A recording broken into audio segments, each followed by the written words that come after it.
Hey guys and girls. This is going to be the very first start run of the engine lights in the car. I've got all the pipes and stuff out of the way. Glow plug relay's working. Fuel system is all primed up happily, which is good. Not sure how much air is in the fuel rails, the individual rails that go to each injector. There could be some still in there. I'm not going to lie, I did crank this over just for a second, literally like a crank, and that was it. Without the glow plug relay wired in, and it did attempt to fire. That's without glow plugs. So I hope it's not going to overrun, because I know diesels can. I'm actually going to put the window down on this car, just so I can get access to it. Look, no hands. And the window's going down. Let's move a clear path. We've got all pipes and things under the engine. Let's see what happens here.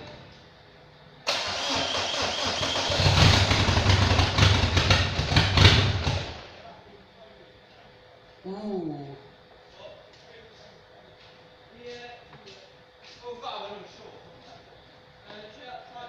Alright, make sure everything's out of the way. Diesel cost engines.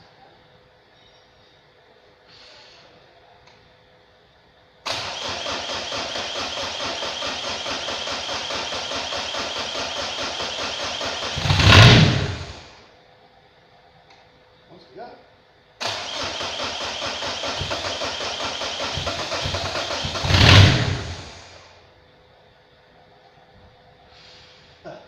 We ain't got smoke alarms in here. I don't think we have. So there's a lot of air in the fuel system on this.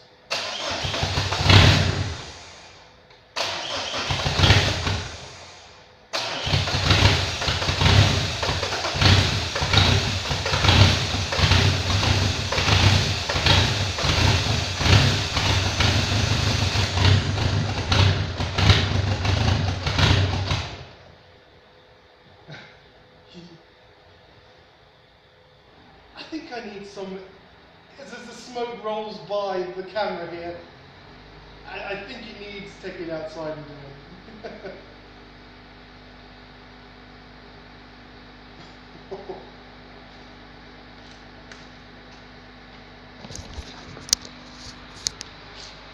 It's a bit smoky. Unburnt diesel. Well, the good news is it's trying to fire. And that to me is good news. That is good news. Like I say, I think it's just air in the fuel system. I have not yet on this. Talky part of the video now. If you don't want to see this part, that's it. I'm going to stop doing engine starts. So if you don't want this part of the video, just don't watch. Don't watch on. But this is going to be a talky log about the car. Yeah. I don't think there is a shovel in here actually. Now it's smoking. Yeah, I know. But it's this is the first time I've tried to fire it. So it's not doing too bad. Right. Work colleagues.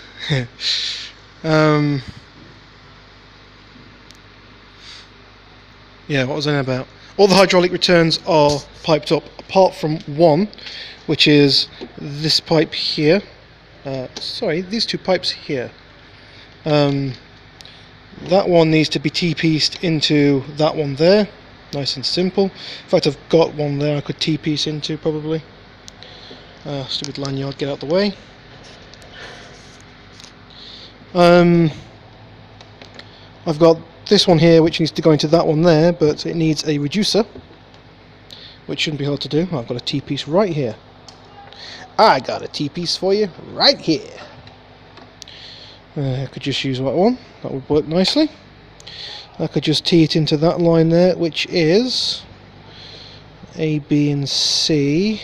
C is for, well, B is for ops returns, so that's going to be for things like the pressure regulator, things like that. I think even the power steering actuator plumbs into that too. That's what I've plumbed it into anyway, so we'll see. It's plumbed into a larger pipe, a larger diameter pipe, so that should be fine. We'll see. If we start blowing hoses off, which I hope we don't, can't see how we'll be doing, to be fair, but if we do start blowing hoses off, I'll start distributing the flow that comes out the most into the different inputs. I mean, it shouldn't do it. These things are rated for silly pressure, so, well, 10 bar of pressure. I know the hydraulic pumps out probably about 300 bar, but that's on the high pressure lines. All this stuff is only low pressure. As you can see, I've not got yet any pump on there. Oops, that's gone to the bumper, lovely.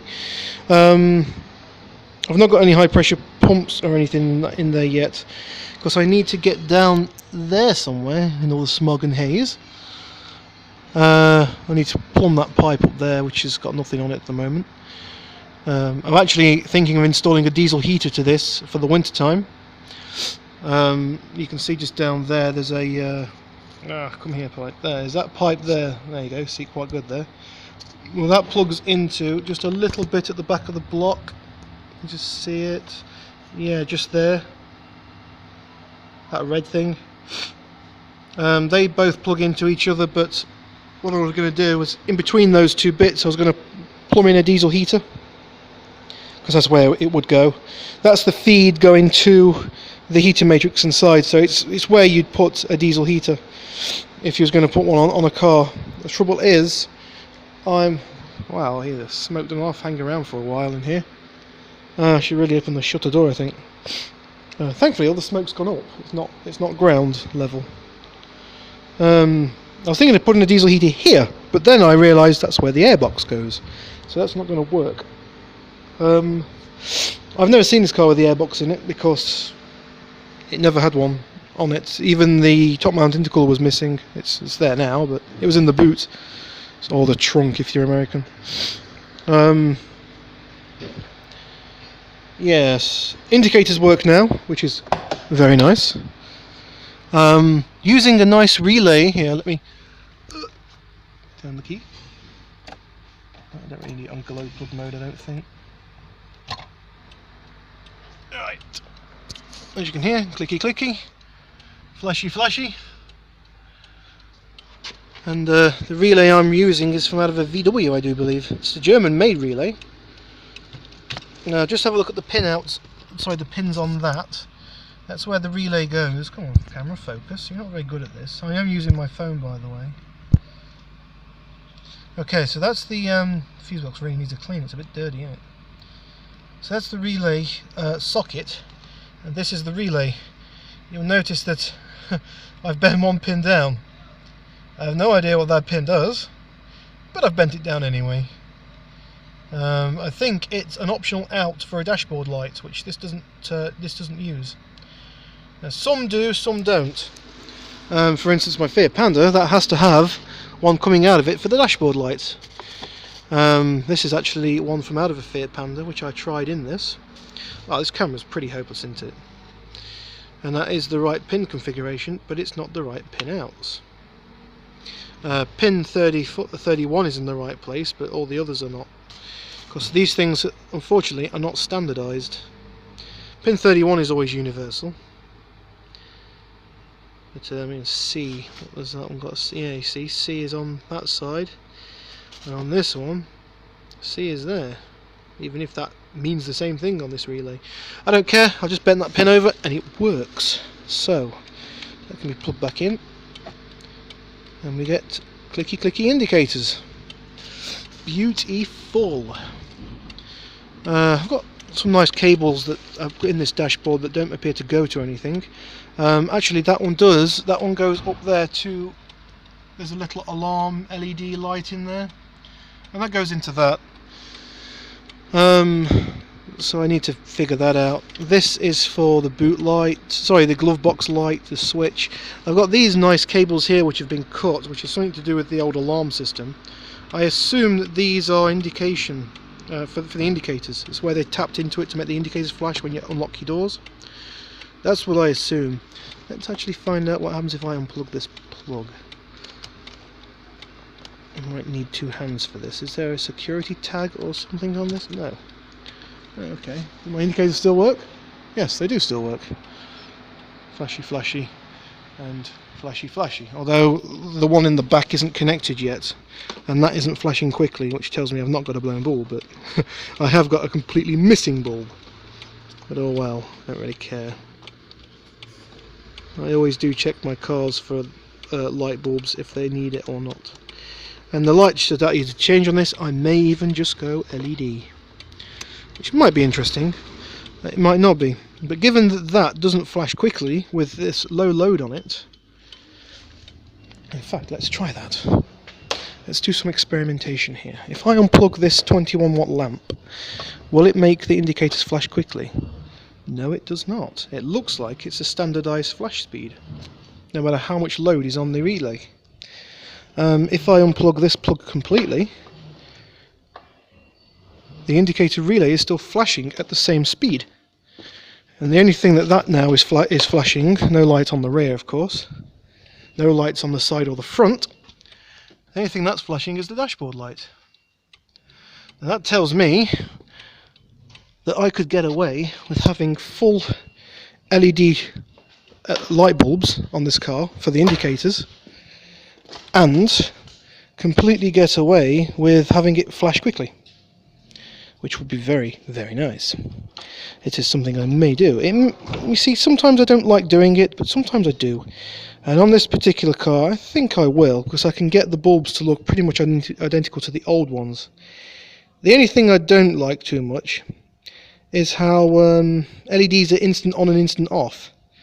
I do like seeing the fade, you know, of a bulb as it fades to cool.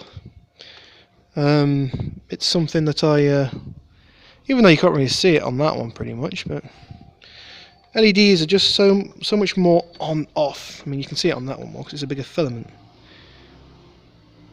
But it sort of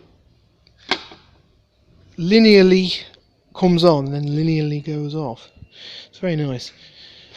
I mean, you could also do that with capacitors and a little transistor circuit if you have LEDs, which may be something I do.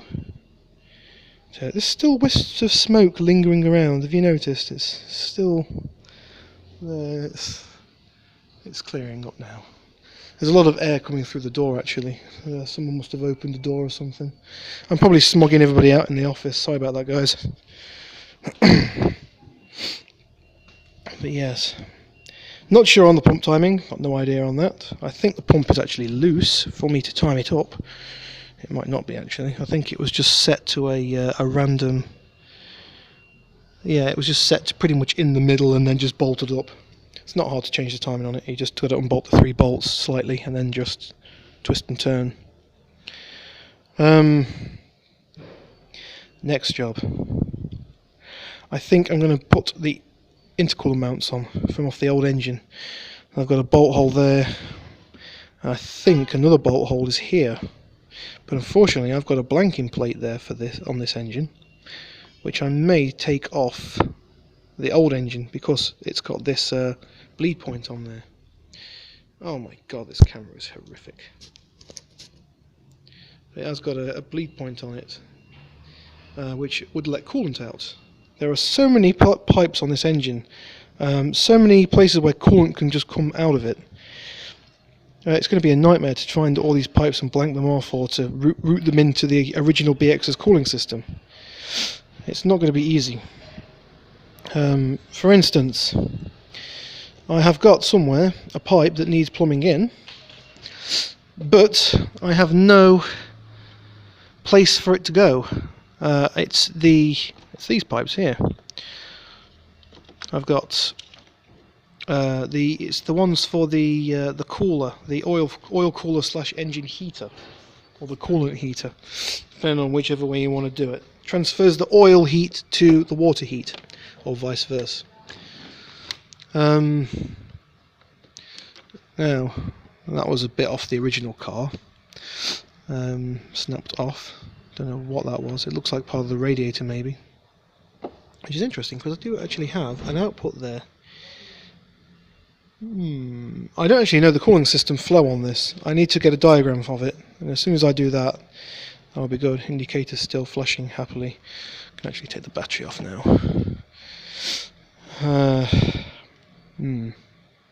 We'll see. Anyway, enough rambling on. That's, wow, 15 minutes. Jeez, time flies. Yep, covered everything, I think. That's pretty much it.